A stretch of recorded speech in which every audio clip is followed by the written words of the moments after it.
ఓ వ్యక్తికి bike, car, అదే business టైకూన్లైతే షిప్పులు, private జెట్లు ఉంటాయి. కానీ ఇక్కడ ఓ సాధారణ రైతు ఏకంగా రైలునే తన సొంతం చేసుకున్నాడు. ఏంటి షాక్ అవుతున్నారా? ఇది ఎలా సాధ్యం అనుకుంటున్నారా? రైల్వే శాఖ అధికారులు చేసిన నిర్వాకం కారణంగా ఆ రైతు ఓ ఎక్స్ప్రెస్ రైలుకు ఓనర్ అయ్యాడు. ప్రభుత్వ ఆస్తిగానే పరిగణించబడే భారతీయ రైల్వేలో అధికారులు చేసిన ఒక్క పొరపాటు స్వర్ణ శతాబ్ది ఎక్స్ప్రెస్ రైలును ఓ రైతు ఖాతాలోకి వెళ్లేలా చేసింది. రైల్వే చరిత్రలో నిజంగా ఇది ఒక అసాధారణ ఘటనే. ఈ సంఘటన పంజాబ్లోని లుధియానాలో జరిగింది. పంజాబ్లోని లుధియానా జిల్లా కటానా గ్రామానికి చెందిన సంపూరణ్ సింగ్ కొన్నేళ్ల పాటు శతాబ్ది ఎక్స్ప్రెస్ రైలుకు ఓనర్గా ఉన్నాడు. 2007లో లుధియానా చండీగఢ్ రైల్వే లైన్ నిర్మాణానికి రైల్వే అధికారులు భూసేకరణ చేపట్టారు.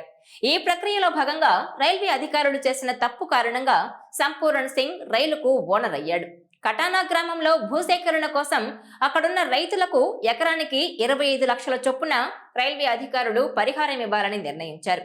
అయితే కొన్ని రోజుల తర్వాత తమ సమీప గ్రామంలో ఎకరానికి 71 లక్షల చొప్పున రైల్వే అధికారులు ఇచ్చినట్టు గుర్తించిన సంపూరణ్ సింగ్ తనకు అన్యాయం జరిగిందంటూ కోర్టును ఆశ్రయించారు. వారికి 71 లక్షలిచ్చి తమకు మాత్రం 25 లక్షలే ఇచ్చారని, తమకు కూడా అంత మొత్తం ఇవ్వాలని సంపూరణ్ సింగ్ కోర్టుకు విజ్ఞప్తి చేశాడు. ఈ నేపథ్యంలోనే రైల్వే శాఖ ఎకరానికి పరిహారాన్ని 25 లక్షల నుంచి 50 లక్షలకు పెంచింది. అయినా సంపూరణ్ సింగ్ వెనక్కు తగ్గలేదు.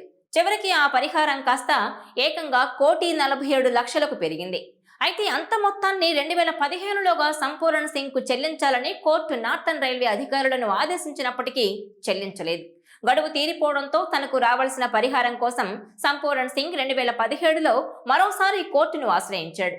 2017 వరకు రైల్వే శాఖ తనకు కేవలం 42 లక్షలు మాత్రమే చెల్లించిందని, కోర్టు తీర్పు తన వైపే ఉన్న డబ్బులు మాత్రం రైల్వే శాఖ చెల్లించడం లేదని తెలిపారు. దీనిపై విచారణ జరిపిన district sessions judge Jaspal Varma భారతదేశ చరిత్రలో కనీ విని ఎరుగని సంచలన తీర్పును వెలువరించారు. ఢిల్లీ అమృత్సర్ స్వర్ణ శతాబ్ది ఎక్స్ప్రెస్ తో పాటు లుధియానాలోని స్టేషన్ మాస్టర్ ఆఫీస్ కూడా జప్తు చేయాల్సిందిగా ఆదేశాలు జారీ చేశారు. దీంతో భారతదేశ చరిత్రలో ఓ రైలుకు యజమానిగా మారిన ఏకైక రైతుగా సంపూరణ్ సింగ్ చరిత్ర సృష్టించాడు.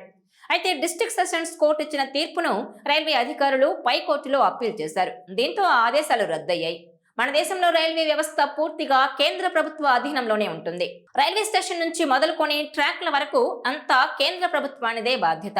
ప్రైవేటుకు ఏ మాత్రం అవకాశం ఉండదు. కానీ అధికారుల నిర్వాకం కారణంగా ఓ రైతు కొన్నేళ్ల పాటు ఎక్స్ప్రెస్ రైలుకు ఓనర్ అయి రికార్డు సృష్టించాడు.